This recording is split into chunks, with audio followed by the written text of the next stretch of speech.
तो आ गए आप सभी दोस्तों। हमारे हिंदू धर्म में ना जाने ही कितने बड़े बड़े युद्ध हुए हैं। उन्हीं में से एक युद्ध है महाभारत। और दोस्तों महाभारत काल का एक बहुत ही वीर योद्धा है जो आज भी इस कलयुग में जिंदा है।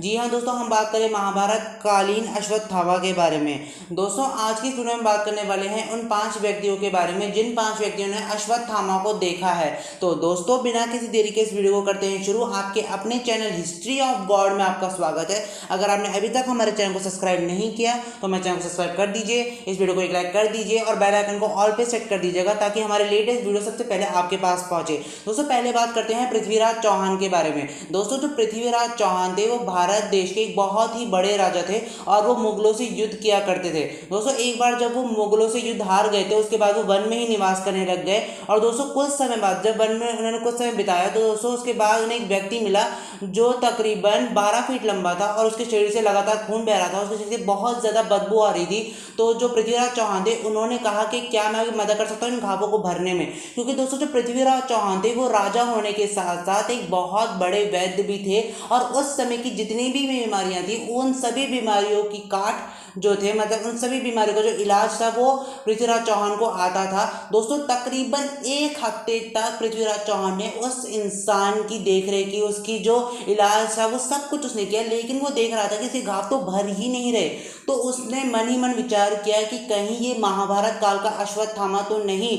तो उसके बाद जो 12 फीट लंबा आदमी था उसने कहा क्या हुआ पृथ्वीराज चौहान। तो उसके बाद पृथ्वीराज चौहान ने पूछा कि क्या तुम अश्वत्थामा हो। तो उसने अजीब सी आवाज में कहा हाँ मैं अश्वत्थामा हूँ। उसके बाद वो इंसान वहां से गायब हो गया। उसके बाद पृथ्वीराज चौहान ने उस इंसान को कभी नहीं देखा, लेकिन जो उसके दोस्त थे चंद बड़देव, मतलब पृथ्वीराज चौहान के दोस्त थे, वो उनके राज्य के कवि होने के साथ साथ उनके बहुत अच्छे दोस्त थे। उन्होंने सारा किस्सा चंद बड़दई को बताया और चंद बड़दई ने इस पर किताब भी लिखी जिसका नाम था पृथ्वीराज रासो, जिसमें पृथ्वीराज चौहान की बहुत सारी बातें लिखी हुई थी। उसी में उन्होंने अश्वत्थामा की यही बात भी लिखी। दोस्तों अगर आप कभी किताब खरीदो तो आप किताब को पढ़ना, आप यही सब सुनोगे जो मैं आपको बता रहा हूँ इस समय। दोस्तों जो अगले व्यक्ति थे वो एक वैद्य थे।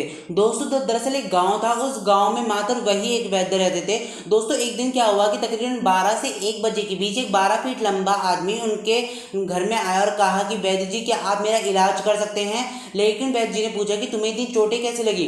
तो जो 12 फीट लंबा आदमी था उसने कहा कि ये सब मैं आपको बाद में बताऊंगा, क्या कृपया कर आप मेरा इलाज कर सकते हैं। तो वो जो वैद्य थे वो उन्होंने अपने वैद्य होने का फर्ज निभाया और कहा कि ठीक है मैं तुम्हारा इलाज करता हूँ, तुम अंदर आओ।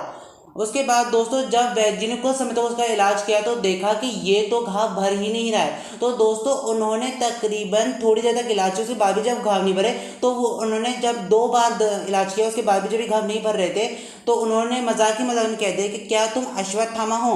तो उसके बाद ये सब सुनने के बाद वो जो व्यक्ति था 12 फीट लंबा आदमी, उसने बड़ी अजीब तरीके से जो वैद्य थे उनको देखा, लेकिन वैद्य ने उन पर इतना ध्यान नहीं दिया और वो चले गए दूसरी दवाई लेने के लिए अगले कमरे के अंदर।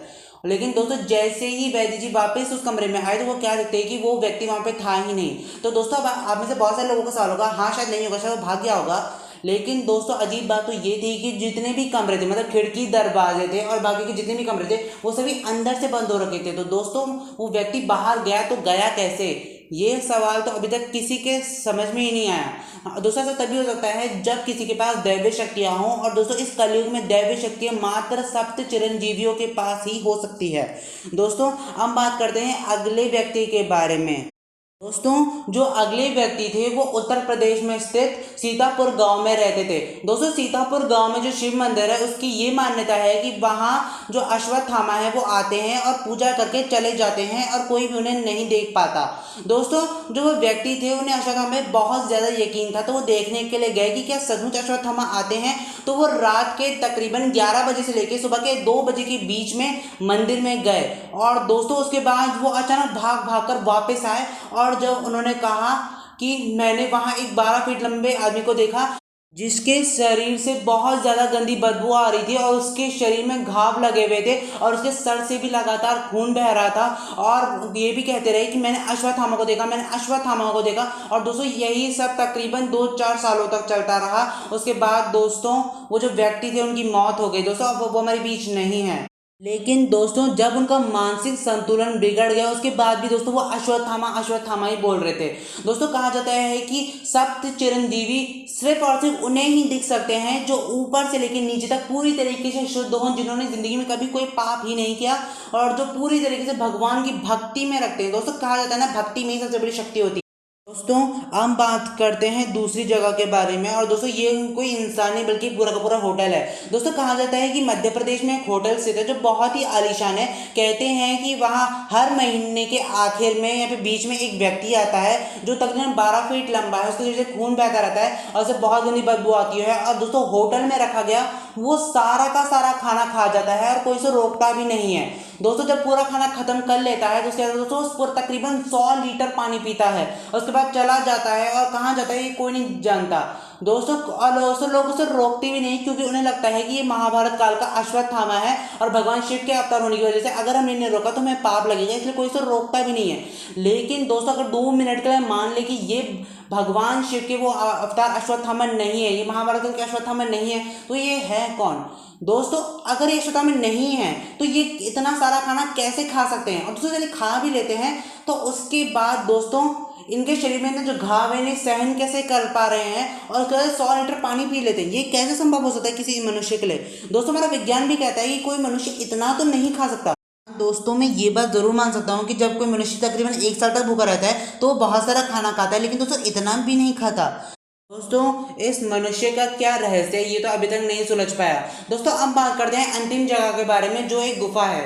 दोस्तों कहा जाता है कि एक घने जंगल में एक स्थित एक गुफा है। कहते हैं कि वहाँ अश्वत्थामा आते हैं और पूजा करते हैं और फिर चले जाते हैं। दोस्तों कहा जाता है कि जो पूजा की जाती है वो 7 बेल पत्रों वाले पत्तों से की जाती है, लेकिन दोस्तों हमारे इस धरती पे अभी 7 बेल पत्र वाले तो कोई भी पत्ते नहीं उगते, तो वहाँ आ कैसे जाते हैं?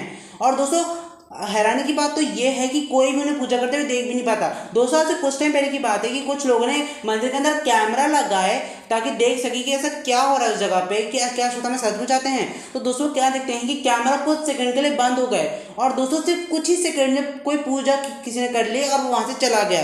लेकिन दोस्तों किसी के लिए कैसे संभव है इतने ही कम समय में पूजा करके वहाँ से चले जाना और कोई उसे देख भी ना पाए? दोस्तों ऐसा तभी हो सकता है जब दैव्य शक्तियाँ हो किसी के पास। दोस्तों अगर आपको हमारी ये वीडियो पसंद है तो इस वीडियो को लाइक कीजिए, शेयर कीजिए, इस चैनल को सब्सक्राइब कीजिए और कमेंट सेक्शन में ओम नमो नारायण लिखना मत भूलिएगा। दोस्तों बहुत जल्द मिलेंगे ऐसी किसी वीडियो के साथ, तब तक के लिए आपका बहुत बहुत धन्यवाद।